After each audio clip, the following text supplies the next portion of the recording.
Today's morning stream is brought to you by Sock Club. Wearing them right now. Go to sockclub.com/TMS and get 15% off using the discount code TMS at checkout. That's sockclub.com/TMS. Coming up on TMS, early turkey. Jim Baker is still a weirdo. Doctor removes a huge eel from a bum. Oh, dang it. That one is old. That is one old fish. It kind of goes together. It totally does. How many nuggets did you need? Three things that kind of all together. Trick, nerd, and more on this episode of The Morning Stream. This program is dedicated to the 59th Annual Conference of the International Association of Chiefs of Police, held in Los Angeles this week. Craw, Faster, Rankle, Scrimshank.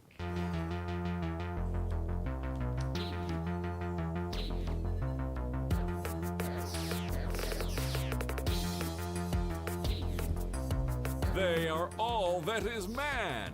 This is the Morning Stream.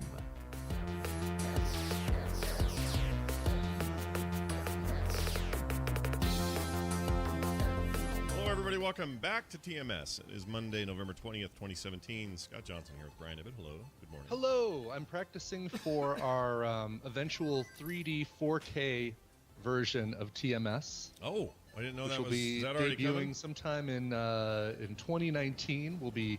It'll be the 3D version, and you'll watch it on your little holo projectors. Oh, good. I'm glad. Will everyone have to have the requisite implant, or can they just do this external to their own bodies?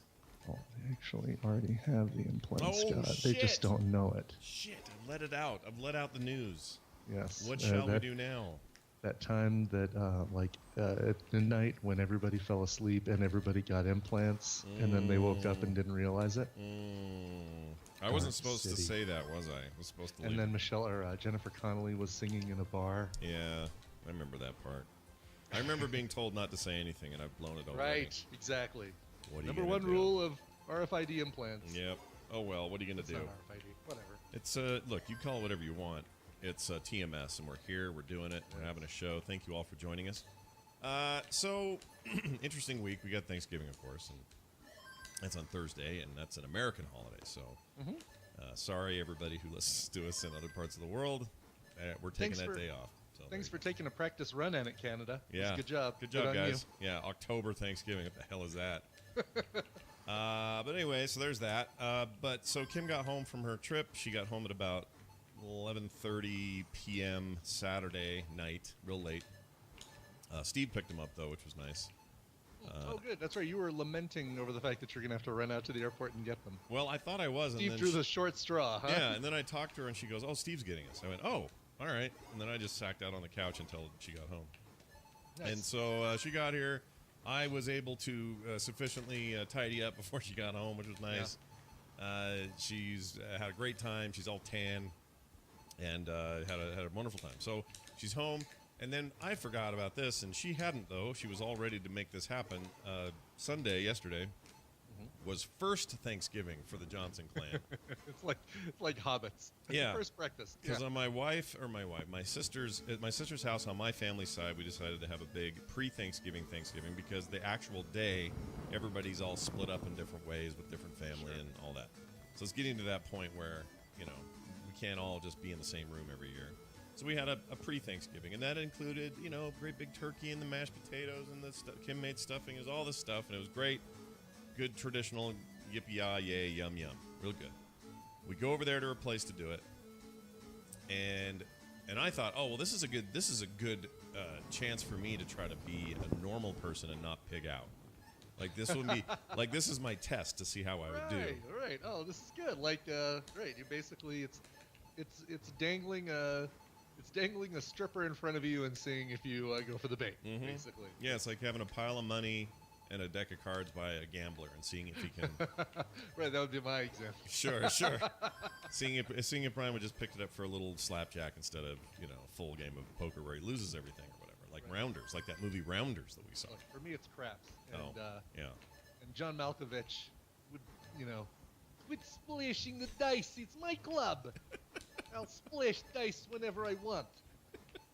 Didn't really splash the dice. That guy's great. He was so stupid good in this. Where This is my son of exit bitch! from? I don't know. This son of bitch all night, it chick. It was I really good. learned accent from watching Steve Martin on Saturday Night Live Festrunk Brothers. You have my money? So you have my money? You have it? Take my manny. I loved it. I loved him in it. He was the whole thing for me. He's the entire. Well, we talked about it. You guys can listen to it on for sure, Folks. for sure. That's up now. Anyway, Like, so you would preferred Rounders as told from the John Malkovich point of view. well, he should have been the hero, the protagonist, the everything. He should have been all of it. But anyway, so I got this test and I failed it. I ate like a horse. It was really good food, and I haven't had that in a week. And but it's also very starchy, fat, Thanksgiving fare. And I went overboard and ate like a pig. So I'm here to report that Scott is probably 5 pounds heavier than he was yesterday, and I failed the first test. Test number 2 comes actual Thanksgiving Day, where we do this all again with a much smaller group. Yeah, just your family, or like just you and Kim and the kids, right? Me, Kim, and the kids, Taylor and Dylan, of course, and then that's it. Like, and the dogs, and that's it. Nice. And we've never done that before. This will be a first in my entire life that we've had a just us Thanksgiving. It's never happened before. Wow. Usually it's extended family somewhere or something. So this is super weird for us. And then, but also very exciting. And then there's another one after that, because Kim's family, who's spread all over the place, gets all kind of back together after a few of them get back in town from trips to various places, Oh. different states. We do it again for a third Wow. time, like a week from Thanksgiving, and do it again. So by then, I figure I'll either be 3 for 3 bad choice making, or I will figured it out by then. You get a couple practice runs. Yeah. Yeah, we're doing Thanksgiving at Tina's parents' house, and it really is just going to be Tina's parents, me, Tina, Tristan. Probably that's it. I don't know if Simon's going to go. We'll have to. I mean, he's invited, obviously, but I think he's. I think his parents may have invited him up for Thanksgiving up there. So Oh, well, there you go. that's a good thing. Yeah, he's what, like 2 weeks? Still, he's only been there with you guys for like 2 weeks, right? That's all. He's Just been 2 there? weeks, yeah, Yeah. just 2 weeks this month. This month being the Yeah. 17th month, 15th month. hmm So that was fun, and then last night, this is the fun part. So, my Korean siblings were there, and Sure. my nieces and stuff are there, and they're all kind of a hoot, and I'm enjoying them. And one of them, my niece Jade, has this thing wrapped around her head, looking like some old-fashioned. I don't know how to explain it. Like, like if you picture like an old Armenian woman digging through the trash. She's wearing like a Oh. scarf that covers her head. Yeah, her the neck. skirt, right? Sure. Like that. That's what it looked like, except it looked like a white pair of underwear or something around her face, and I was like, "What is going on in here?" And she had her wisdom teeth out, so she's Oh got this. wow! So, oh my gosh! So it's like the old 1950s Three Stooges looking Yep. bandage that goes all the way around the head. Yep, it had ice packs in it. So yeah, it looked like that. It looked exactly like you Yeah, are I know thinking of. exactly. Yes. It's exactly that. What I Right. didn't With just know. a pair of cheeks sticking out the front. Yes.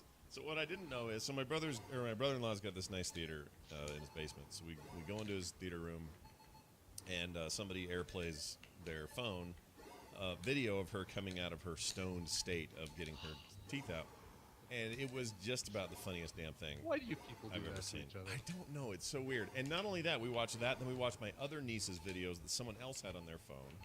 People were asking me to show Nick's and Taylor's because I had those on somewhere, but I Yeah. didn't bring them, so we ended up not doing it.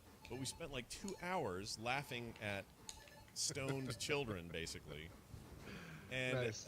so that was a thing. So that's a new family or a Christmas tradition or whatever, or Thanksgiving is what I meant to say.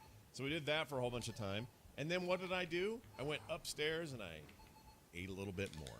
Oh no! Because it was there. It's And what were you you do. alone? Like, were you like face in the fridge, shoving stuff into your mouth as No. quickly as you can before somebody noticed? Or They were- was everybody back up there? They having were sex? starting to go up there. They were all talking. I would just kind of, nonchalantly take this is how I do it. I take a piece of turkey with my hand, like a little slab of turkey that was still Right. on a plate or whatever, or on a tray. And then I would go over to the mashed potato vat thing and just kind of reach in there and like scoop a big wad of mashed potatoes with up the turkey, with the like turkey. you're dipping a chip into some salsa. Yeah, and then I just Nicely I done. just eat that, and it was great. And then we had pie. Nicely done, sir. Yeah. So anyway, and Taylor made this amazing pie, and she's quite the little chefy chef these days. I don't know what happened there. Growing up, she never cooked a thing, but since she got out of the house and got married, she's super into it. So anyway, she probably got scared watching your cooking and thinking, "Oh my God, is this what cooking is like?" Mm-hmm. Yeah. It's putting eggs into the microwave and watching them explode to the ceiling? Is that? I thought this was all this was. That's what it means to be a chef. Is there more to it? I mean, now she has Food Network, and so maybe that's been inspiring her or something, but she made this giant apple pie with, like, homemade, huge slabs of crust over the top in a nice pattern with a little heart in the middle she made, and then underneath the crust was made of cinnamon rolls. If that even makes sense. It was some weird recipe she found on Pinterest. Sounds incredible, yeah. It was amazing. Like, she is killing it. So that was really good. Anyway, so we left that. And then now I'm in this state of, well, I'm a little bit full and I can't sleep very well. Because I'm kind of like, I've eaten too much and I've eaten too late. So I watched Curb Your Enthusiasm and got to season 4. Oh, and wow, this is an unrelated note, but because I was feeling bloated and disgusting and decided to watch TV, just as something I noticed, this sounds dumb coming out of my mouth now. Last night it seemed very significant. But the Curb Your Enthusiasm season 4 cameras got a lot better than the cameras they were using for the previous 3 seasons. And it's just something I noticed, a little side note. Can't really explain it, but it's like either they upgraded the digital to look more like film, or they actually moved to film or something, but it actually feels like not somebody's handy cam anymore. It was about season 4. The cameras got pretty good. Pretty good. That's a really good Larry David, man. That's my first ever attempt at a Larry David. And I felt like it was pretty good. Really solid, yeah. Pretty good, I would say. Pretty good. Yeah. That's very good. That's freaky. So now I'm in the season where he's in a play with, he's in the Mel Brooks producers play. That whole thing. So there's that. So you've never, I can't wait till you get to the Seinfeld season. Yeah, which is like 6 or 7 or something. I think so. Oh my gosh, I can't wait. Yeah, that's I'm excited. I don't know if it's my favorite season, but I love that season, and it felt like we actually got the Seinfeld reunion that we needed. Good, because I've heard all about it, of course, and then in previous seasons you have a lot of Julie Louis-Dreyfus and what's his name, Jason Alexander in there and stuff. But they don't, there's never like this reunion thing. Jerry only showed up. I think Jerry may have showed up once already, where they were just bumped into each other or something. But yeah, that show's really funny. It's super. Is Smooth? What's his name? Who? Smooth. Why am I? Smooth B, I think. What is the guy's name? That must come later. I guess he comes later. Yeah. JB Smooth. Yeah. Yeah. Smoove. He's got to be later. I guess he shows up here. He's like the perfect foil for Larry David. Good. Hey, in the new season, does it look like 10 years have passed, or however long it's been since they've done anything? You know what's funny? It doesn't look like it for Larry David as much as it looks like it for Jeff Garlin and especially Richard Lewis. Richard Lewis. Richard Lewis was already old. Yeah, surprisingly. Yeah. Yeah. He looks like flaking skin now, like a human version of flaking skin, just like a piece of skin, just being barely held together by a weird pompadour. Right. That right. guy. Yeah, JB Smoove joins in the 6th season. Oh, yeah, I'm just not there yet. Oh, wow, I didn't realize he was a writer for SNL for a while. JB Smoove? JB Smoove. Is that a real person? Is that a real name? Yeah. If you look at a photo of him. Yeah. Jerry Angelo Brooks. Here, I'll put a link in the chat room so you don't have to go Googling JB Smoove. Oh, I found it. I have seen him before. Yeah. Oh, okay. He joins the cast? He joins the cast. I like that guy. Yes, and it's like you figure out the perfect thing to complement the rich but spicy flavor of Larry David with some calming but sugary JB Smoove or something like that. I mean, there's a balance there. Yeah. Also, the biggest change is probably look at season 1, Ted Danson, and look at season Oh, 7, right. 8, and 9. Ted Danson. Yeah, wait till you see season Ted. I mean, you know, Ted Danson's a guy who hasn't disappeared from TV long enough for us to go, oh my gosh, what happened to Ted Danson? Right. Like, you know, we've seen him evolve into the silver fox that he is. Yeah, that's true. I love him now. I think he's amazing. Oh, I do too. His Fargo stuff. Did you ever watch that Bored to Death? It was an HBO show with Jason Schwartzman. Oh yes. Also, wasn't Galifianakis was the third guy? Zach Galifianakis was in there, and that was really great. it was great. And only went one season, which was criminal that lasted only one season. Yeah, that was a bummer. Anyway, So there it hey, is. you know what I did Friday night? What'd you do Friday night? I went out and had, for the first time, Korean barbecue. Now, I thought I'd had Korean barbecue before. Yeah, we talked about this before, and you were like, I think I've had it, and we weren't sure or whatever, but now But I've never had it DIY style. So went to a place called Galbi Korean barbecue here in Arvada. Yeah. And they've got the grill recessed into the table. OSHA violation number 1 right there is this fiery hot grill. Yeah. Just inches away from where I could put my hands. Right. It reminds me of, it's like hibachi, not hibachi, but what's that place called? Where it's the Japanese version of this, where they flip food hibachi, around? like the Benihana's kind of Benihana thing. is what I'm thinking. Yeah, of. that's hibachi style. Yes. Yeah, similar to that. But they give you all the raw meat. You put it on the grill. You sit there,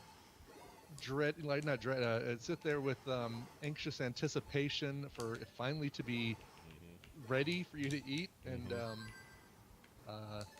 it's so good though. It's amazing, dude. It's the best. Freaking Korean barbecue is the best thing on this planet. It really is. Yeah. But we'd never done it before, and we're looking at this thing like. All right, I guess, they brought us a lot of raw meat, some vegetables. Let's just put it all on the grill and just start cooking it up. And there wasn't enough room for all of it, but, it was kind of a winging it thing. But, how hard is it to throw some raw pork on a grill and make sure that it gets cooked? Yeah, no, it seems like it's not a high skill deal, but, and they don't do like the Benihana fancy, flippy, most of them, mine didn't. They didn't like toss meat in the air into your mouth or turn around. No, we're doing it ourselves. Like it's you make your own. You make your own stuff. Whereas the other things like a chef and he's flipping crap around and the hibachi style. Benihana. Yeah, it depends. I guess it kind of sort of depends on the place you're at. Because I have been at one Korean barbecue where it was a combination of those things. We would make stuff, but then there was a dude there, a chef there that was also making parts of what we would put with it, and it was a weird combo. I don't know why they did that, but once you've had Korean barbecue, as you now know, you're gonna crave it fortnightly. I'm hooked. Yeah, I'm totally hooked. So, but I think next time we're gonna just have them prepare it for us. I think it was a good experience to do it ourselves the first time, and I think if we were in a group setting, like if there were 4 or 6 of us going, we'd probably do the DIY. But I think next time we go, it's like, all right, well, let's get let's just have them make it, and we'll enjoy our kimchi and our radish and our sauteed mushrooms and stuff. The weirdest side dish they brought to us was potato salad. Like we had, this is kimchi, and then this is pickled radish, and then this is some sort of mushrooms and thing, and then and this is potato salad. Yeah. It's weird, right? Like this is true of ours too. They have the one that's near us. They have the same kind of like something weird will come out of there, like cornbread or something. It's like, what are we doing, guys? It just feels like we need something else. We've exhausted all the different varieties of Korean food. Yeah. Let's just do potato salad. Like potato salad. That is an odd one, though. That's really weird. Also, it reminds me of my sister-in-law, Okanon. Okanon is how you say her name.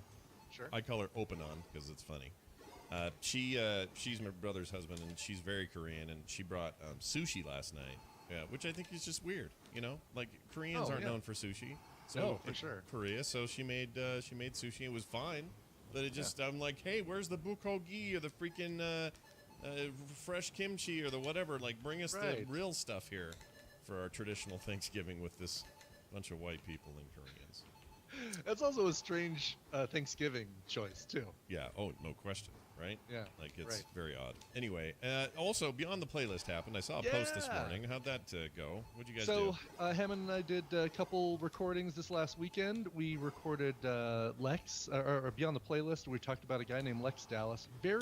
It's funny. I mean, he's relatively unknown. He's a fan of all the Frog Pants stuff, and he actually came to Nerdtacular. There was a photo of him up at the a photo of him up at the top of the Snowbird Summit thing. I don't know if he got stuck up there like Schwood and a couple other people did, but What were those guys doing? They got up there and then they decided to hike down. Wasn't that the deal? Probably. And they got lost or stuck or whatever because they didn't know where they were going. Yeah. Right, exactly. But he was with an old new wave band called the Scrambles, and so much of his stuff is out of print and hard to find, and like early stuff was like on cassettes that people just traded around. So that's how people found out about the Scrambles and the solo Lex Dallas stuff. But if you want to hear his music and you want to hear his story, be on the playlist. Got posted this weekend. And then we also posted an episode on soundography for a band called Spock's Beard, where I decided basically that if you want a rock band, you've got your bass guitar, your vocalist, your regular guitar, your rhythm guitar, and your drums. Yeah. If you want a prog rock band, you just add a Hammond organ, and then you've got a prog rock band. Oh, wow. That's pretty much the decision. That's like that for me is the only difference between a regular rock band and a prog rock band is the addition of Hammond organ. So Spock's Beard is a prog rock band. Really cool stuff. I'd never listened to them, never even heard of them really before this, and so Hammond's a big fan. That's news to me. I hadn't heard of them either, but I'm interested. Yeah, so go check out both of those, soundography.com for the Spock's Beard episode, and then be on the playlist for Lex Dallas. You can follow Lex Dallas at lexdallas.com. Yeah, and he's super cool, really nice guy, friendly. He did that Trump thing that I passed around that said it was the takeoff on the social media or the social network poster with you don't get to be right. You don't get to be president without pissing off 100 million people. Right. Like that. Breaking a few eggs is the takeoff. Exactly. Sure. Yeah. So he's just as ticked off about the current administration as we are. Great. Opioids. Great. That guy. Yeah. And he's not from Puerto Rico. Puerto Rico. Puerto Rico. Yeah, we got it, buddy. Go home to mommy. All right. Just sounds so exasperated. Like they're one of our territories. Be nice to our territories. Yeah. All of these things are true. All right, we're gonna bring Dunaway all up in this Why are you here? because he's gonna be part of Stump Dunaway. Because we're gonna stump him. That's right. Let's get him in here. We're going to take your call as well, everybody, if you want to be a part of today's shenanigans and win some prizes. Here, I'll get the number to put up actually on the thing now. There it is, 801-285-9395. That's 801-285-9395, and you can participate in today's goofiness. Let's see. Adding Dunaway. My camera went weird. This is all going great. Oh, there he is. I see him. Hold on, I got a thing to play. Here you go.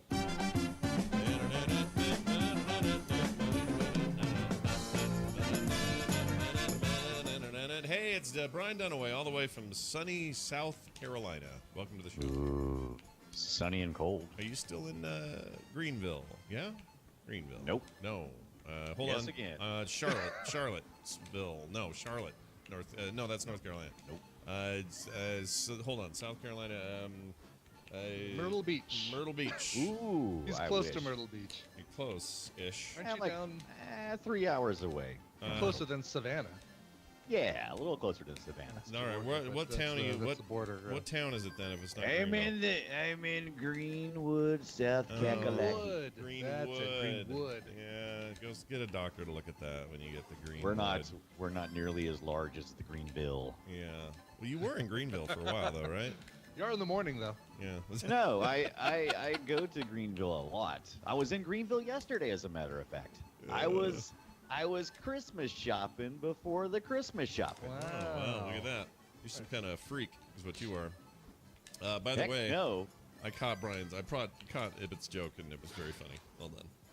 We're going to take a call and see if they want to be a winner today for Stump Dunaway, and we'll explain the rules to them as soon as they get on. Hi. Who wouldn't want to be a winner? Well, who wouldn't really? Hi, who's this? Hello? Hi, this is Leslie, Logan's mom. Oh, hello, Leslie, Logan's Leslie. mom. Hi, it's nice to have you on. How are Yay! Yay! you? So how is old man Logan? Yeah. He's Little man he's Logan. actually doing okay, but he was feeling a little sick this past week, but he's doing better. He's at Aw. school right now, yeah. Well, I'm glad he's doing a little better. We saw him very briefly at BlizzCon, which was always nice. He did. You did. I never got to see Logan or Leslie at the Guild Hall. Our paths did not cross this time. They Yeah. usually do. I barely saw you, Brian. Like, how long did I see you? I Like know, About yeah. 5 minutes. It was terrible. Anyway. Yeah, I mean, total. Yeah. Well, you do what you can, and what we're going to do now is explain these rules to Leslie, who probably knows them, but it's for the benefit of all the audience. Brian, how does it work, and what can she win? It's so easy that even a child could do it. Leslie, we're going to be asking Brian Dunaway a trivia question here in just a moment. The answer to that trivia question is a number. Oh, and it's even BlizzCon related. Ooh. Oh, yay. Brian is going to give his answer, and then we're going to turn to you, and you are going to tell us whether the actual answer is higher or lower than Brian Dunaway's guess. If you are correct today, it is a really cool prize package. Comes with a copy of the most recent, or the debut CD by Dizzy Box 9, who we've played here on TMS for Indie in the Middle. These guys are awesome. You also get their bumper sticker and a copy of Tobin's Spirit Guide, which was written by Ray Stans, Egon Spengler, and Eric Burnham. Burnham? It is the official. I love that. Yeah. It's the official Ghostbusters edition, telling you every spirit that you can find. It's really, really cool, well illustrated. And just for the fun of it, Can I only win that? Is there a way for me to purchase that? I think it was only available as part of a loot crate. Son of But you and I can talk. Right. And just for the fun of it, for no other reason than why not, I'm going to throw in a copy of the X-Men video game for the Sega Game Gear. Enjoy that. Oh my gosh, I had that. Thanks, Logan. I had that. Where did you get that? A box that I was, we did some cleaning out of the basement. I'm like, oh wow, X-Men Game Gear. Yeah, this can go. I owned that and played that. Did you really? Yes. Oh my gosh. I gave my Game Gear to Corinne for the wall of video game consoles at her at school, and but never. yeah. I should have given her the old Game Gear cartridge. But look at this. You not only get the Game Gear cartridge, you actually get the actual instruction manual. Amazing. So you can- That was a poo game. But by wait, the way. there's more. No, there's not anymore. Yeah. No, there's not more. That's No. a lot of stuff. Yeah. Why would there be more? There shouldn't be more. One day that may be worth something. Who knows? What's our topic today? Our topic today is Overwatch. Oh, Overwatch, the video game Overwatch. Wonderful. Brian Dunaway, you like Overwatch? You're playing it. It's good. It's good. I'm playing the PTR. Yeah. Oh, it's great. You should be playing the live ones now because the PTR is all the good stuff's now on the live server. They did it early last Tuesday. They were like, "Hey, here's Moria, woo!" and everyone just went crazy for her. Look. Oh no. Hello. I always wonder if it's me or like if I'm not going to hear either of you when something like that happens. No. But apparently it's just It's Dunaway's. just Dunaway. Something he went away. Leslie, are you still there? Am I still here? Oh, okay. Okay, good. All right, you're back, Brian. So it was really just Dunaway. Yeah, Dunaway disappeared for a second. Okay, sorry. You were saying you went look, and then you disappeared. What were you gonna say? Look. I don't have that kind of memory. I can't remember what I was gonna say. Oh, oh, I see. You don't even remember what you were gonna say just now. I get it. Well, all right. He does say things like this. That's you. You also say this. You say things like, Insert vegan agenda here. That pisses me off. yeah. Think, but. Comedy. I don't get it. Yeah, see, there's so many things you say. All right. You don't even need me here. Just play those. Right. Who says you're here now? Yeah, I could just pick some. I could have you say some random numbers and then just use those. That's a great idea. All right, here's your question. Overwatch is a pretty rad game, says Iceworm, who wrote this. How many characters in Overwatch have a 2-star difficulty rating? All right, now there are a total of 25, is it now, or is it 26 now? With the addition of Moira, it was 26, I believe. Here, I think you're right. Characters. Wait, is that the question? No, well, hold on. No. This is just going to bug me until I find out. Okay, the total number of characters right now is... Oh, geez. I don't want to count it myself. Okay, what's 4 times 1, 2, 3, 4, 5, 6? 4 times 6. Okay, I can do that. 24. There's 24, 25, 26. 26. That is correct. Yeah. Yeah. So 26 total characters. No, I knew that. I knew the answer to that. I was just working it out in my head. It's fine. So out of those 26 characters, how many of them have a 2-star difficulty rating? How many? What levels is it? Does it 1, 2, 3, and 4-star difficulty, or what's? That's a really good question because some of the other characters on here are like, I'll give you an example. And maybe we don't want to say that because that might give away the answer. But well, yeah, but I'll tell you what. I'll tell you one of the characters that has this rating, and maybe that will give you. That's the only hint I'm going to give you. All right. Okay. So one of the characters that has that rating is Winston. He's the big talking scientist monkey man. I know who Winston is. Space Monkey. Settle down, Johnson. Soldier 76 is a 1-star difficulty rating, right? Probably. Yeah. If I had to guess. Hey, if you guys keep going, you'll just give me the answer. Well, Scott already told you how many total characters there are in the game, so yeah, that should help a lot. A little bit. Right, that helps a whole lot. Okay, so 2-star difficulty rating. If I'm still here and you can still hear me. Yep, totally can. Can hear Sweet. You, yes. Oh, by the way, also what I said earlier was, I can't. What I look like, I can't afford both the PTR and the regular Overwatch installs. That's like 60 gigs. I've only got a 240 gig solid state drive. So wait, you only have the PTR installed? That's it? That's it. You're a weirdo. No one plays on the PTR. You got to play with real people. Right. That's super weird. I mean, the PTR is great if you can do it because you can go there and check out new stuff and then immediately hop out and play their game proper. You should be playing where the whole population is playing. Scott, have you ever known me to play a game normally? No, but this is a new level. This is a weird new level. We got to talk. When we do the Boop Show later, we are going to talk about this. It's a good topic for the Boop Show. Yeah. Why? That's very odd. Why would you do that? Yeah, it's like I bet you don't even play Monopoly. I bet you just take the cards out and look at them. It's like you play betas of games and then never delete the beta and never play the real game. Just only have the beta from now on. I showed up like 2 weeks late for the Star Wars beta, the Battle. What is it? Battlefront. What is it? Battlefront. Yeah. Yeah, I showed up like 2 weeks late on that, and it already ended. I went through all the little intro trailer stuff. Finally got around to playing it, and I'm like, son of a... I think that's funny. That makes me laugh. All right. Anyway, sorry. You're back. All right. So the answer is 2-star difficulty for Overwatch. I'm going to say, according to the balancing of what I believe that they do over at Blizzard, I'm going to go with 8. 8 total characters. 8. Brian Ibbett is 8 the correct answer. 8 is incorrect. Leslie, is the actual answer higher or lower than 8? Well, I don't play Overwatch, but my husband does. But that means nothing because I still have no idea. Oh, well, you can use him to get help if you want. Yeah. You're like Kim. I told him to listen, but I don't know. He's probably working, Sure. God forbid. I'm just going to take a wild guess and say it's lower. Lower than that. Let's find You out fool! if it's low. Jeez. All right, let's find out. We'll ask the judges. Judges, is it lower? Oh,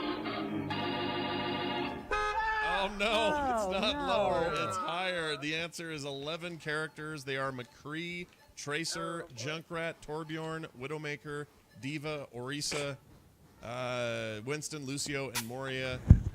Moira. I always say Moira. Why do I do it? I don't know. It's cute Symmetra. damn dog. So there you go. 11 out of the 26 characters. Oh, cute so damn close. dog. But It was a yet trick. so I really far. wanted that Tobin Spirit Guide. Yeah, don't worry.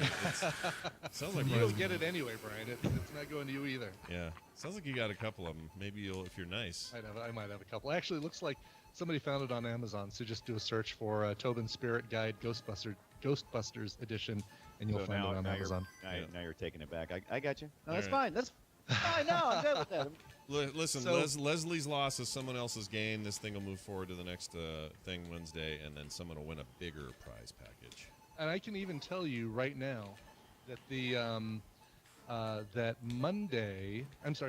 Wednesday, when we do Stump Dunaway again, we're adding a copy of Horizon Zero Dawn for the PS4. Holy snap! Brand new copy of Horizon Zero Dawn. Where did you get a brand new copy of Horizon Zero Dawn? Courtesy of listener Zach. He's making another donation to the Stump Dunaway prize pool, Zach so is the somebody's gonna get this whole kit and caboodle. That game's a finalist. Is that Zack Attack? No. I don't know if it is Zack Attack. No, maybe. I think a different Zack. But I'll tell you what, that game's in my top 4 for Game of the Year. I mean, it's amazing, that game. That's a huge get. Scott does nothing but try to... Great list in his head. No, it's true. Let me see. Game of the Year for me. I Don't have wait to- till the end of the year to make a decision. I have to better get have... out the way. Listen, we're soon going to have to make those determinations on a couple of shows, and for me, that one is right freaking up there. It's a great game. I can't believe that's a prize. That's amazing. All right. So watch for that. That'll be moving forward to Wednesday's episode of the show. If you'd like to participate in that, you can come on back for that. Brian Dunaway can be found on the internet, on Twitter, at The Brian Dunaway, and, of course, at Comics Coast to Coast and The Boop Show with me and other things. So follow him and be a part of his life. Brian, thanks so much, and may your day be filled with sweaty, hairy men. No, don't know. No? Okay.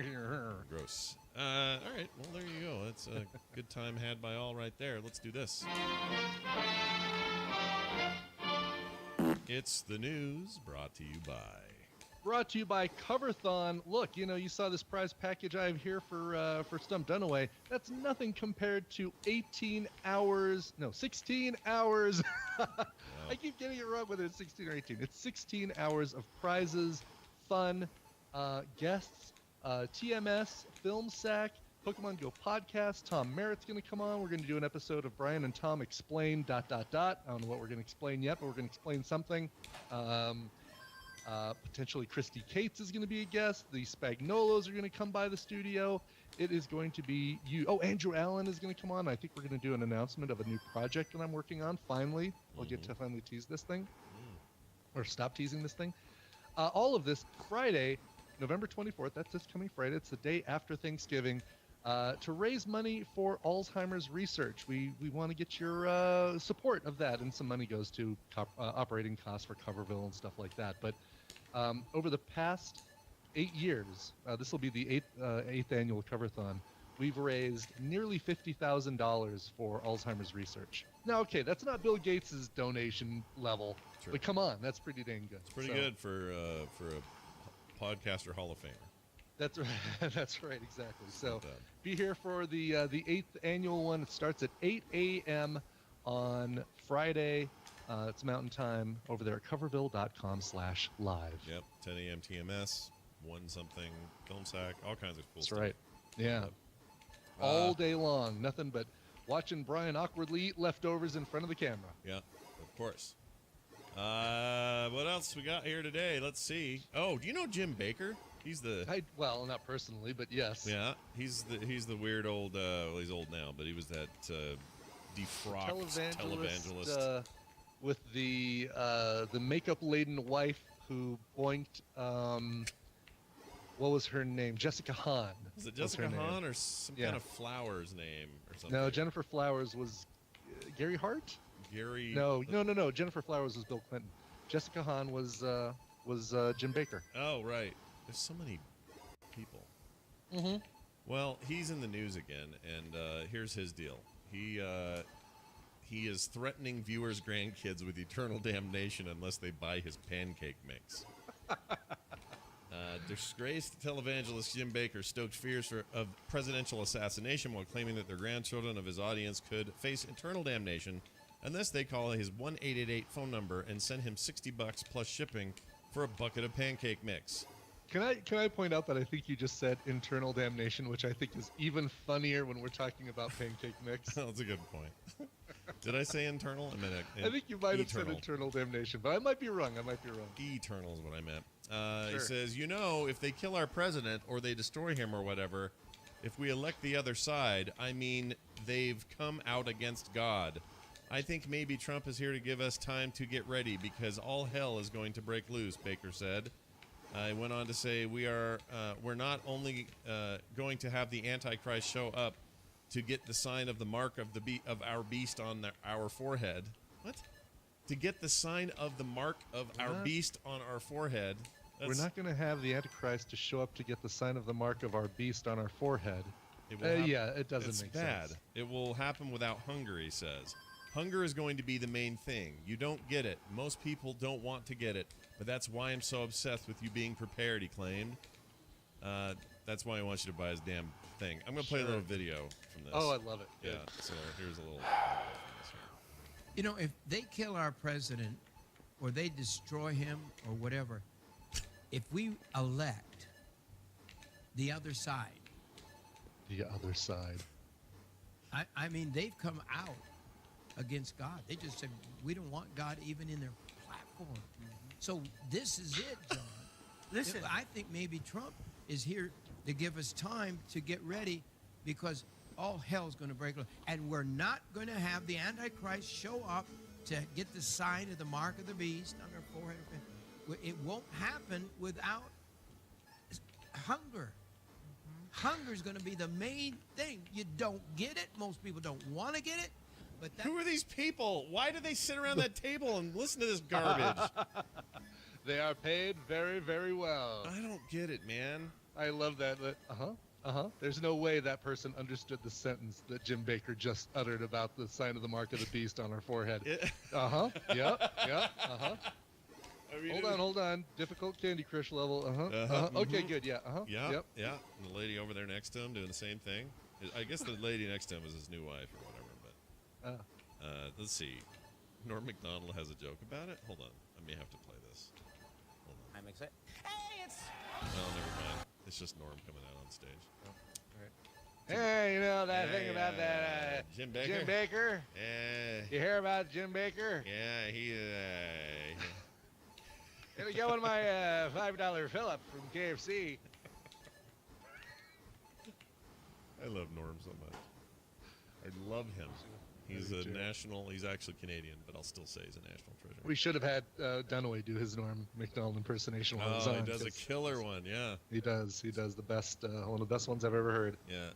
Now Jim Baker's crazy. Let's just stop pretending. Yeah, exactly. We're not crazy. Who's crazier, by the way, Pat Robertson or Jim Baker? Oh, I'm gonna actually give it. I think Jim Baker knows what he's doing. I think Jim Baker knows he's full of shit. I think Pat Robertson is genuinely a nutbag.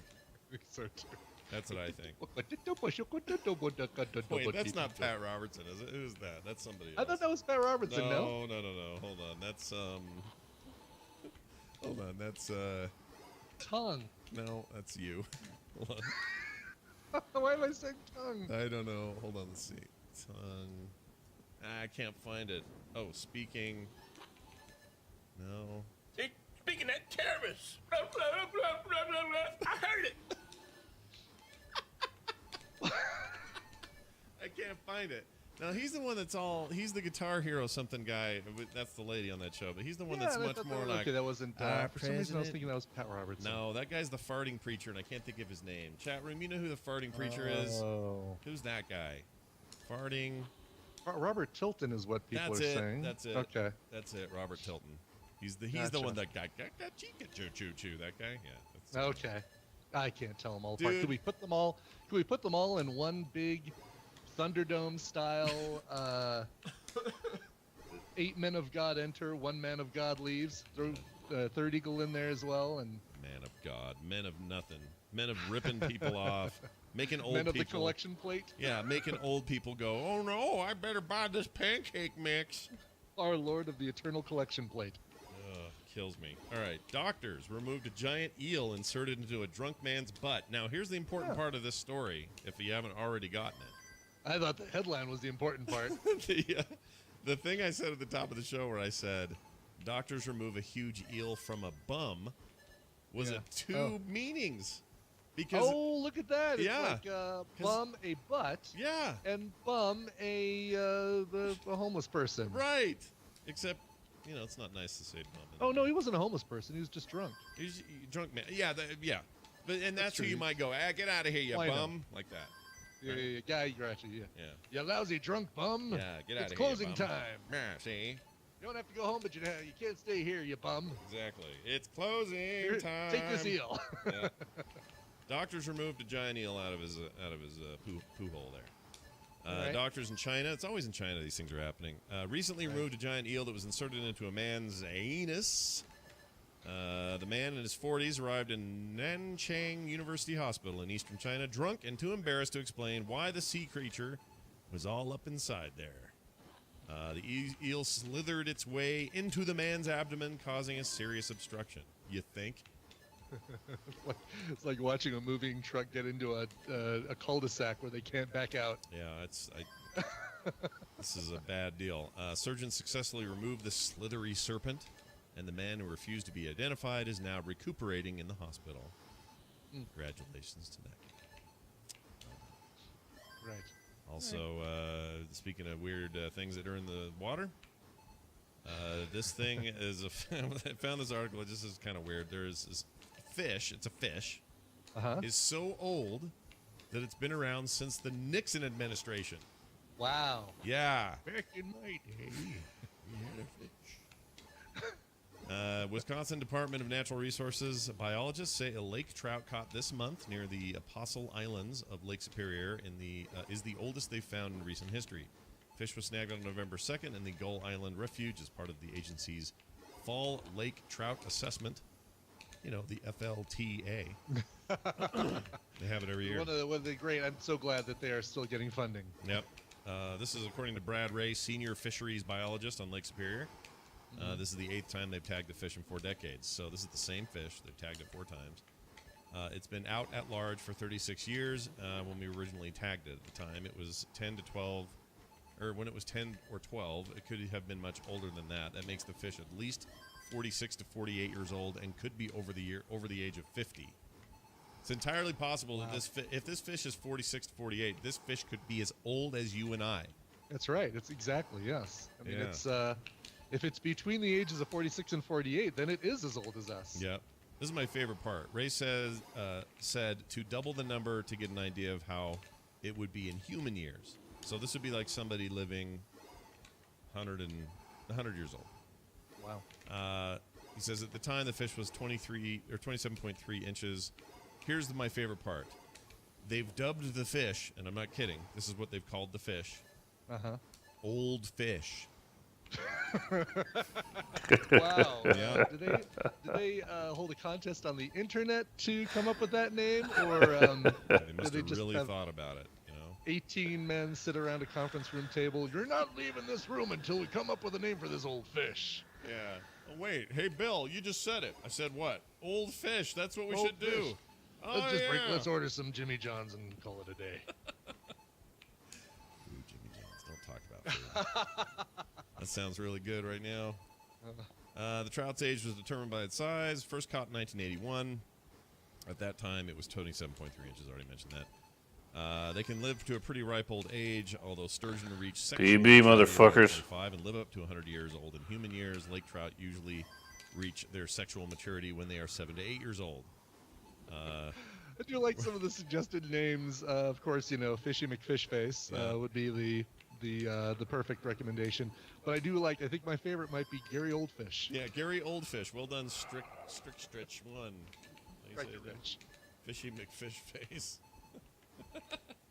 That's really great. Oh, look at this. Fun fact from Mr. Draconis. He says, oldest living animal recorded was a sea clam at 507 years old. It was born in the Ming Dynasty. Wow. Wow. Born. Weird thinking a clam gets born. Yeah. Do they get, I guess they get, what happens to them? How do they get out? What's their deal? I've never, you know what? I've never known this. How do clams reproduce? Okay, it says here, clams have solved this problem by doing something called broadcast spawning. That's what we do, really, every morning here Right. at TMS. Right. Well, forget about podcasting. Broadcast spawning is the new thing we're doing. Broadcast spawns you love from people you trust. When water temperatures begin to warm in the spring, males and females broadcast their reproductive cells, their sperm and eggs into the water. Once fertilization occurs, a larva clam is born. So they just make a cloud of mix, Yeah. clam mix, and the male The male broadcasts his clam mix into the water, and the female broadcasts her clam mix into the water, and Yeah, sounds like a regular Friday night at my uncle's house. the crazy name's house. Yeah, exactly. All right, final story. It's Clamato is basically what they make. An angry McDonald's Nuggets man. Why is he angry McDonald's Nuggets man? That's a weird way to say this. What's his power? Yeah, Can't identify any of his body parts. Doesn't know sawdust when he's eating it. That's right. All of his parts are the same shape, weirdly enough. Perfect. Angry McDonald's Nuggets man charged with drinking and driving after ordering 200 hash browns. A Sydney man, so this is in Australia, allegedly ordered 200 hash brown orders from a McDonald's drive-thru before he was arrested by police and registering a blood alcohol level of 0.175. The alleged incident took place at about 4:50 a.m. Nothing good happens then. Nope. On Saturday at the Thornleigh McDonald's drive-thru in northern Sydney.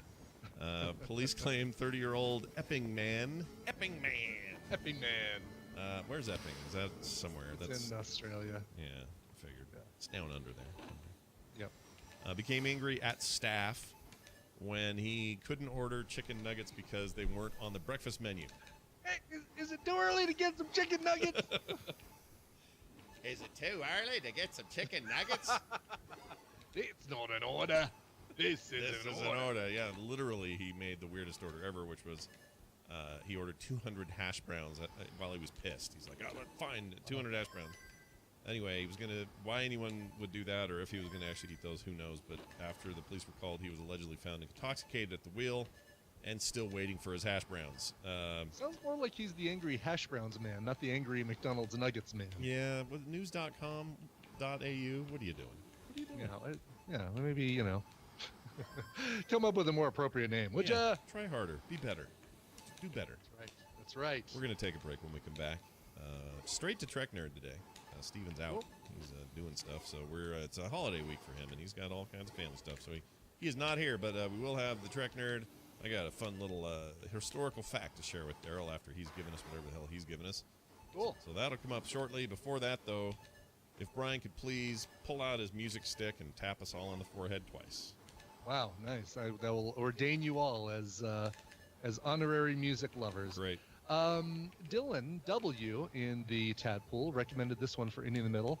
Hey, Brian, a couple years ago, my oldest friend started a pop band called I Got the Girl. They recently just finished recording their debut EP, set to release in early December, and I thought their first single, called Just One Night, which features Trace Cyrus on vocals, would be a fun addition to Indie in the Middle.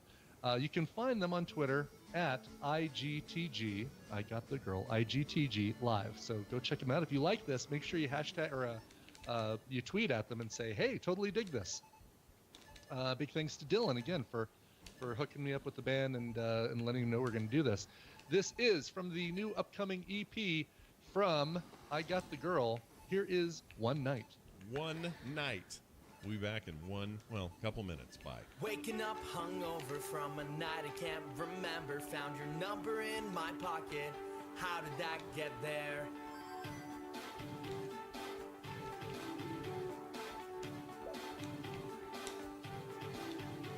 Staying out too late and drinking way too much. We're young and wild and free, and we just don't care. Good looking, what you looking at? My friends say you're crazy, but I kinda like that. Wake me in the morning if you feel alright. We could be forever or just one night. Just one night. Just one night. The night is coming back, but how did I get home? Looking for some answers, found your picture in my phone. Your lipstick on my neck and your body on my mind. We're two crazy kids, but we're two of a kind. Good looking, what you looking at? My friends say you're crazy, but I kinda like that. Wake me in the morning if you feel alright. We could be forever or just one night.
everybody. Scott back to talk to you about our good buddies over at Sock Club. Sock Club is an awesome new part of the Morning Stream podcast for this holiday season, and we really like them. Holidays are right around the corner. Actually, they're kind of here.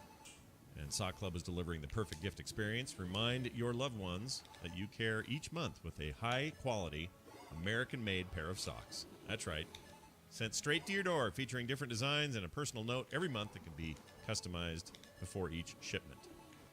I have a pair of these on me right now, on my feet, and they look great, and they feel great. I like socks. It'd be a great gift to give away. Why not? Super comfortable. They're awesome. In fact, I may have to give these as a gift to someone I love now. They're fresh. They're modern. They're great designs. They have classic designs, all made in the USA. Men's, women's, and children's sizes available, of course, with gift subscriptions available, as I mentioned. Updated gift message each month. And you can go month to month as well with the subscription. That works as well. Here's what I want you to do. Get some great socks for you or a loved one by going to sockclub.com/TMS and get 15% off using the code TMS at checkout. That's sockclub.com/TMS. Give a little reminder of your love every month. Give Sock Club.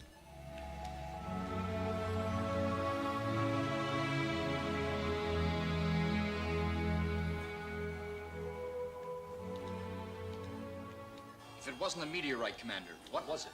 Ah, Jason, I don't know, but whatever it was, it has me concerned. I'm returning immediately. I will report.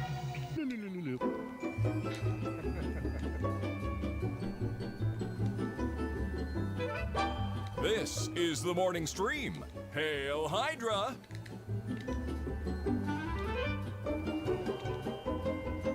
And we're back, everybody. Welcome back. I really like that. That was some fun, good time music Yeah, there. like it's total pop punk, current era kind of stuff. They do a great job. Yeah. It's I Got the Girl, their brand new EP coming out in December. Make sure you follow them on Twitter at IGTG Live if you want to find out more and hear more of their music. I completely agree. That's why I'm so obsessed with you all being prepared. One day. Okay, great. All right. Thanks, Tim Baker. He's really looking out for our best interest, Brian. He really is. Pancake mix will save our souls from the mark of the leopard. Well, if you look at the Bible, if you study your Bible, you'll know that pancake mix plays a very important role. in making As that we all know, happen. when you cook your pancakes for 4 minutes, Hey, what's the he up? sign of the leopard. What's he up to? Hold on. Yeah, what is he? What is the current state of Third Eagle? Let's take a look here. Third Eagle. Oh, I'm sure all of the Hollywood sexual harassment claims are some sort of connection to the leopard. We've got to be talking about that. Okay, let's see. Videos. Let's look for the latest one here. Prophecy of the Evil Pope. 7 women shall take hold of one man. That was a week so it's ago. Time the ladies are turning the tables. Who's Wendy Williams? I don't know who that is. Oh, Wendy Williams. She's the talk show host who says, "How you doing?" Oh, because she says she pretends the fall of America. It says. Oh, we want to hear some of this. For sure. Let's just take a look. Let's see what he's got to say. Welcome to Revelation Unraveled. I'm your host, William Tatley, also known as the Third Eagle of the Apocalypse, and the co-prophet of these end 8 times. minutes of this thing. Oh gosh. Today, the secular world celebrates Halloween. Oh, this is Halloween. And that name is derived from All Hallows Eve. That's for a because sec. tomorrow is All Saints Day. But the Give me a pause for a Satanists second. and- Hold on. So if it weren't for that little blue turtleneck strip that you see just peeking out from above his sweater, the neck of his sweater, his beard would blend right into the sweater. Like it would look like he's. Yeah, I like to think the sweater is the beard. It's part of it. He just has a little a choke collar, basically, a little light blue choke collar. He is really not concerned about the neck shave, is he? He's all good on that. No. I mean, I think, how far down does that go?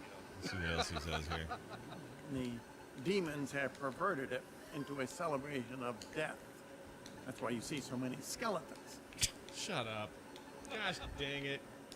Gosh dang it. I can never unhear that dumb thing he just said. I was wondering why we saw so many skeletons. The demons. Could that have been a dumber thing to hear ever? That's the dumbest thing. I don't get it, man. Don't freaking get it. All right. Daryl time. Yes. I think. I even have some Star Trek Discovery news that just came out. So. Oh, you do? Yep. And so if we can pull all of this together. Okay. Well, I'm down with that. Your plan is a good plan. Sure. All right, we're adding him to the thing. Let's see if he picks up. If he does, it's great because we can play this here theme. Hello, and welcome to Universal Studios' Star Trek Adventure, courtesy of Paramount Pictures. It's kind of fruity, isn't it? It is fruity. Daryl, how you doing? Oh, hello. Hi. Ooh, what's that sound? That's a weird sound, isn't it? What's that? I don't know. A little tap on your microphone like it was hitting your. Oh, I'm turning you guys down because you were blasting. Gotcha. Oh, that's what it was. Yeah. It reminded me of that sound that they'd always play when they were saying that you, like an old audio recording where somebody was tapping the line, and you'd say, Right. Yeah. Yeah, that's what it sounded like. That was really weird. And Daryl does work with, some pretty top secret stuff. So who knows? That's right. Listen, Yeah. want to hear what we have to say. Yeah, this will really pay off for us later when we're being interrogated by our overlords. Exactly. Daryl is the Trek nerd. Comes on the show every Monday and talks about what's going on in the world of Star Trek, despite the fact that Discovery is now in a mid-season hiatus until their latter half comes later this year. No, next year, early next year, January 7th. Okay, so not that far off. You get to continue the exciting adventures of Hey Birdum and Michael Burnham and all those people there. I got a quick little piece to share with you, Daryl, before you get started. Would you like to know what it is? No. Okay, great. Here it is. It's 2 days. It's 2 days away from now, but you're not going to be here that day, so I wanted to do it today. But this is a special anniversary. In 1968, November 22nd, 1968, was the first airing of the first interracial TV kiss by Star Trek's Captain Kirk and Uhura. They made a big kiss. They didn't do that. No, well, as far as we know, Cheddar probably did though right before, right? I mean, come on, let's. or right after, or maybe during. Who knows? Maybe during. But that was a big deal, right? That was a huge deal back then. Sure. Yeah. Big moment in Star Trek. So congratulations to them. And do you think she still walks around and go? You think she does that? Just always trying to get that Shatner off of her a little bit. Just a little. I think she's still licking it in. Oh, jeez. Oh, my God. That is the foulest thing I've heard today. It is early, so let's see how we do. Anyway, all right, well done. Hey, Daryl, Brian, you had a piece of news. What was your news? Breaking news? Yeah, maybe you've got this as well, Daryl, but just came out in an interview, I want to say yesterday, with Aaron Harberts, who's the co-showrunner. Says that the second season, not what we're getting in January, the true second season, is when Discovery is going to start more reconcile its concepts with the original Star Trek canon. So we'll get an explanation of why there's no mention of the spore drive in later Star Trek shows. We'll find out more about, why Sarek never mentioned Burnham to Spock and stuff like that. Yeah, and why there's a Gorn skeleton in the captain's quarters, or wherever the heck that Really? is. I've never noticed that. Is that in his ready room? Yeah, there's a skeleton. Dark ready room? Hold on, is the Gorn the thing that fights Kirk in the famous slow motion fight? Okay. It's looks like a slee stack almost. Yeah, sounds like one too. I think. Yeah. And then Kirk had a ripped shirt in that scene of the deal. Yeah, that's good stuff. Yeah. Oh, that one. Yeah. Kirk had a ripped shirt. Oh yeah. Any chance they got, they were ripping his left boob out. That's what they did. So that's cool. I didn't know about that. I didn't know you were in there. So what do you think that's going to be? You think you're going to see that plays into what you don't like, Daryl? You don't like this whole throwback and fan service stuff, do you? No, I wish they would create their own new stuff that we look back on in 10 years and think how great and new this stuff was. But it's okay. And you could argue TNG did a better job of that. They had referential stuff to Kirk, of course. There were entire episodes that were just straight up like, oh, we haven't seen this phenomenon since the Enterprise back in, Captain Kirk did this thing. Especially in the beginning. Yeah, especially in the beginning. And maybe that's good news because we're only in the beginning and that's when you do your fan service. But Q was a very unique idea. the Borg, absolutely original and awesome. The Ferengi, Cardassians, these all Cardassian? Yeah, I always get Kardashian. I know you don't want to say Kardashian.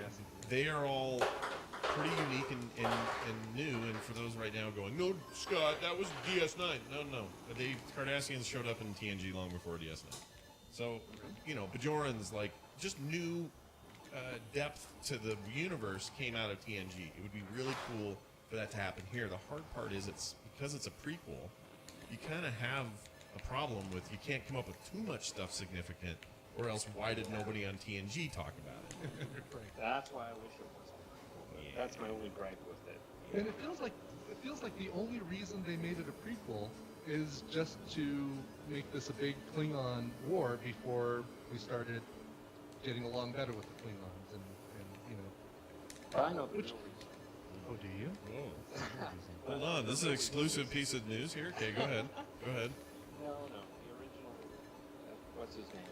It was because I wanted to. The guy running the show is going to have this be all of the series with different time frames. Oh. And it was going to end up. Right, I remember that now. After Voyager. That's right. Because he was.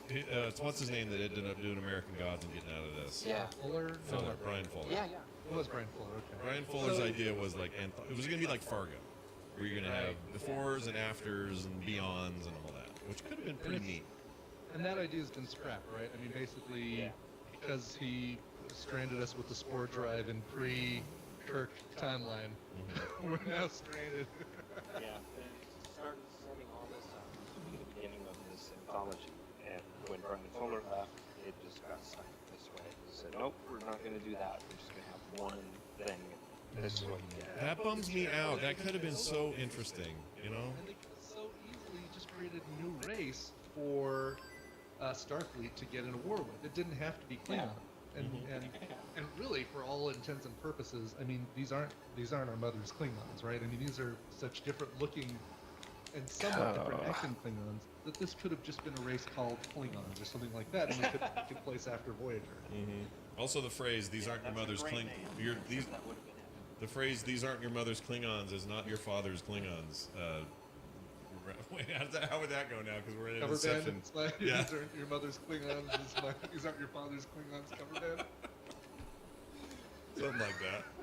I mean, I like the Klingon treatment of this thing. Father with his Klingons. Sure, I don't have a problem with like universe constants that are always part of Star Trek being there. Like, it's important that Worf is who he is, and he isn't who he is without previous Klingon stuff in movies and the original series. So for me, carrying some of that stuff through is great, but this isn't carrying through. This is going back and being stuck with what has to carry through, if that makes sense. And it's not like there isn't the technology. I mean, we've already got we've seen teleporters, right? We've seen there's no technology that introduced on Discovery that wouldn't have existed after. Let me rephrase that. There's no technology from the TNG, Voyager, all that stuff that wouldn't feel appropriate on Discovery. So have it be a prequel again. Seems completely. It's a little bit just. It's irrelevant. Yes, irrelevant is the right word. They could have just. And again, this is good stuff they're making. This is a good season so far. This is solid quality content. Everyone's really bullish on Discovery. That isn't the problem. The problem is, so far I've seen nothing in this story except for the throwback references like mud and stuff, where you couldn't have set this exact story in the future. Just change around a few things. There's no reason why this couldn't be in the future. You could maybe change those Klingons to something else, and just there's your future. There's nothing else in this that says, "Oh, I'm sure glad this is set in the past because this wouldn't work without it." Right, exactly. Dice Tomato points out the holodeck. Good point. I do agree. Well, like, there was a holodeck in TAS, the animated series. Oh, there was? I didn't know that. When was that made? It was 74. Oh, is that where after GOS? Is that where TNG got the idea and carried it forward? Oh. They always wanted to do. I think Gene Roddenberry always wanted to do the holodeck, but there was no budget in the '60s for stuff like that. I'd like to play. I want a place where all aliens go to have sex. You know why they had to actually introduce the holodeck? is because it's so freaking inconvenient and hard on the rest of the crew when you've got two people jogging through the hallways of Discovery with their disco t-shirts. And bumping into people. It's like, no, we need an actual, like, exercise deck. Could we just have an exercise deck? Yeah. They just need some rec space, you know? Right. Something. I do like the disco t-shirts, though. Yeah, those are pretty good. It makes me wonder, like, why disco? Like, why could they have used a smaller font and put Discovery? Yeah, disco. Yeah, you can order those too. I think that's why you have those on the show. Oh, I would fly aboard the USS Disco. I can tell you that. I'd do that. That'd be great. So Senior Geek has a solution. Disco stew approved. Senior Geek says, warp drive backwards around a black hole and get to the far future. That's how he says we solve this problem. So we get Discovery into the future. That's something they could do. I mean, it'd be a little cheap, wouldn't it? Like a little... Yeah, that would be. Yeah, but I could see that. It'd be all right. Anyway, time will tell if they ever pull out of this whole we must make prequels thing. And maybe, just maybe in our lifetimes, we still get some sort of anthology thing. I think that would be awesome. But I'm not holding me breath, as the Irish would say. Yeah. I hope it comes to be. I'm not holding me breath, is what they'd say. Daryl, anything else today? What's going on? Well, so far, yeah. We covered it all there, did we? I'm still working my way through the Orville. That is to say, I'm up to episode 2. So there's that. I'm getting there slowly. Still not totally caught up on Discovery. Working on that also. I keep getting, you know what? I'm in this. This is like a fall thing for me, but I bump into documentary problems in the fall, where I just get hooked on documentaries and it's almost all I watch. And I don't know why that is, but right now I have seen a string of incredible documentaries back to back, and see no reason to stop. But I'll get back to it. Don't worry. I'll get my life back in order. Oh, someone clipped something from the show. Let's see what this was. It's not a place where all aliens go to have sex. You know why they had actually... That was quick. Shex. It's really good. There's a button you can click in Twitch that just like captures out the last few seconds if something happens that you want. Yeah, if something's funny, you can capture it out, and then you can go in and shorten it or tweak it or whatever. If only I would have known that back. Well, in the old days they didn't have it. There, yeah, this is relatively new, not that it's new, not but canon. That was added to. Yeah, it's really good. Yeah, Shex Trek. That's what this is. All right, Daryl's the Trek nerd on Twitter. Roddenberry, welcome to Paramount Pictures Star Trek Discovery, and really make sure you'll exit through the gift shop. Make sure to pick up some of my old-fashioned Gene Roddenberries. Really steered that one right into a Dave Thomas, but I felt like it needed to go there. Some Gene Roddenberries. I'd eat those. Those are antioxidant rich. Yeah, why not? Yes, I did watch that. That's Evan the Attorney. That might be my recommendal this week. It was amazing. I loved it. Anyway. Yeah, the Jim Carrey thing. We'll talk about it. This is really interesting. Anyway, Daryl's the Trek nerd on Twitter. No, he's not. He seems like he might not. I think he might be brilliant and also busted. I think he might be incredibly brilliant and incredibly broken. But we'll talk about that. The Trek nerd on Twitter. What else? So this week, today, this week in Trek at thisweekintrek.com. I don't know what those other words I was saying. Daryl Skills, take it easy, have fun, and don't eat. Happy Thanksgiving. Okay. Oh, you didn't say gar. That was really nice. All right, Brian. Before we leave today, I have a mashup from Jamie that you must hear. Okay. Must I? You must. Okay. It's all right. It's a hoot. Okay. It's a hoot. There are clips in here comprised of episodes 1373 through 1377, and here it is. Welcome to the Jungle Cruise, everybody. You'll notice to your left the bobbing, semi-decayed corpse of Uncle Walt. Of Walt Disney. Yeah. Steamboat Willie. Steamboat Willie, that's it. Steamboat Willie. There's your answer right there, Mr. Johnson. What? You outsourced your scat phone. Trump was reported to have said, "Hey, I'm here to deliver a pizza. Who wants this pizza? They make the best pizza. I've got a UPS package for you." Fake news. Aioli is mayonnaise with a scarf. This smells good. I think I sniffed up a bug. And one being mild and kind of a wiener sauce, right? Okay. Anyway, it's a little If weird. I was the Pichu that I was before my evolution, I'd take a flamethrower to this place. Hoo-ha! I'm farming with my hoe. Okay, did you do the... Okay, wait a minute. Where were you the night of... Damn it, my trash can is upright. You missed and it. I missed it. They fixed the election and now they fixed my trash can. The plural form of phoenix is penises. They're not going to say penises. It wasn't the worst thing I've put in my body. Let's put it that way. It's got your favorite German actor, Wolfgang McGillicuddy. His name I can't remember. Wait, he's not in that, is he? TMS. It should just be called Scott and Brian Poorly Remember Shit. That's about right. It's a good show. Hi, I'm Paul. Terpster turned me on. And it's very rare that Terpster turns me on. Here, I'll be your lawyer today. Judge is always trying to take me Lucky Charms. Did you slip when you're trying to grab the watermelon, or did you already have it in your possession? We're gonna win this case. We're almost to the end of the rainbow. Eric, I need you to show me that penis. Show me that penis. Show me that penis. You're a limp penis. Uncover the perfect combination. It would say. It would actually make that sound. Sure did. At 11:30 p.m. Wieners now. I don't remember half of that. I don't either. But your line about first they fixed my election, now they fixed my garbage can is the funniest thing I've heard today. Well, I can't, and I think I said this at the time, but I can't take full credit for that. Somebody said fixing elections earlier in the chat that day when I brought up the Russians next door. They were out, they knocked over the trash can on their way to go fix the election or something like that. But So funny. It was really well pieced together, I'll say that. Hey, keep up the work, Jamie. Those are awesome. We love them, and keep them coming. And I'm getting lots of feedback on email and stuff that people really like them. So. oh yeah, how can you not? Those are fantastic. They are pretty good. I would like to say before we go here real quick that if you're interested in more about the show, how to contact us, how to support us, and all of that, you can find it all at frogpants.com/TNS. Everything is there. All of it. None of it is not there. All of it is there.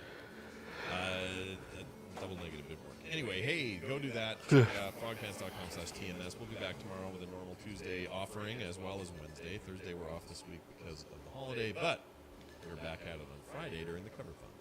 That's right. And, regular time even. Yeah, regular 10 a.m. time, sure. Yep. There will not be a PM that day, however.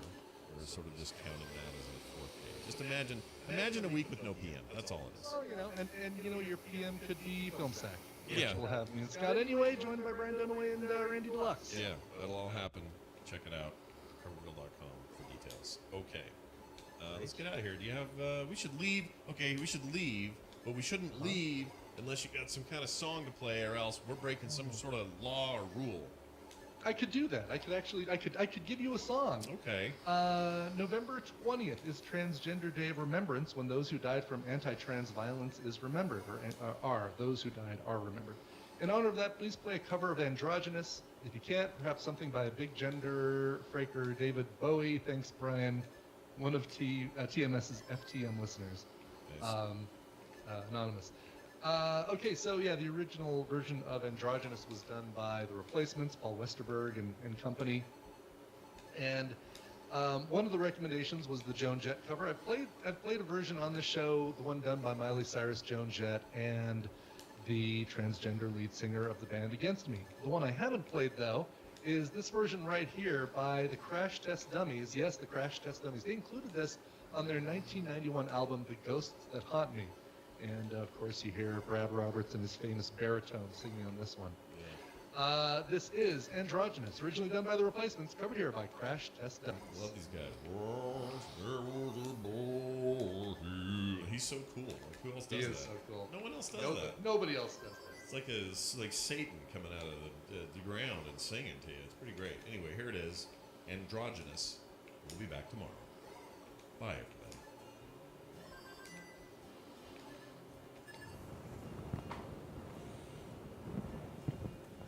Here comes Dick, he's wearing a skirt.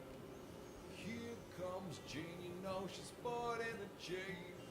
Same hair, revolution, same build, evolution. Tomorrow's gonna fuss.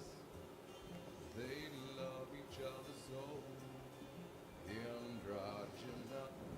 This This episode of Film Sack is brought to you by Casper, a sleep brand that continues to revolutionize its line of products to create an exceptionally comfortable sleep experience one night at a time. Get $50 off any mattress purchase by visiting casper.com/filmsack and use the promo code FilmSack at checkout. Listen, here's the thing. If you can't spot the sucker in your first half hour at the table, then you are the sucker.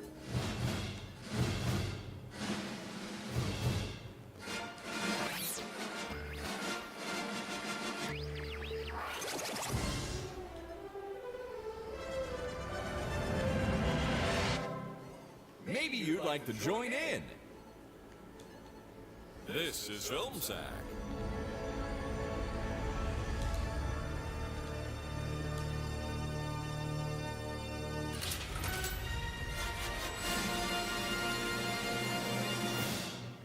Oh, sure.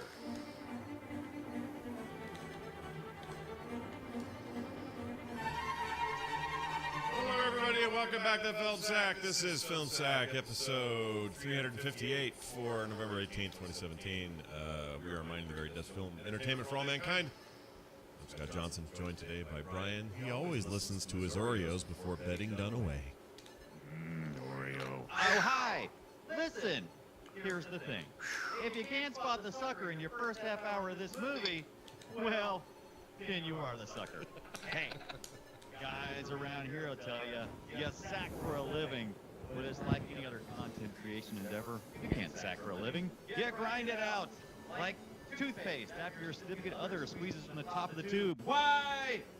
Also, here are some things I've heard from my day-to-day life as a podcaster. If it don't hurt, slam it in the car door, like the Italian Ice Rodriguez. And sucking on a fountain straw like that will get you face punched, dude. Drunk guy on Fifth. And finally, Splinter's Floss, Tommy the Tooth. God, how boring is something when you have to have nothing better to do than sit around quoting assholes and making up names for shit. Don't splash the pot.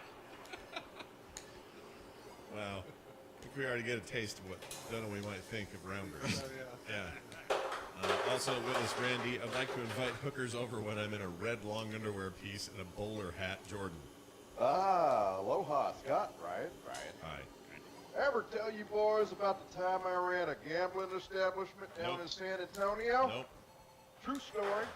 Easy pickings for me, buddy WTR. You can make a lot of money cleaning out suckers from all over. You just gotta follow my 3 rules. Number 1, we don't call it Texas Hold'em in Texas. Actually, we don't call it anything. Anyway, number 2, is always commit to your funny accent. Never, ever let it slip up. If you've got an Oklahoma accent or an Arkansas accent, you keep at it at all times.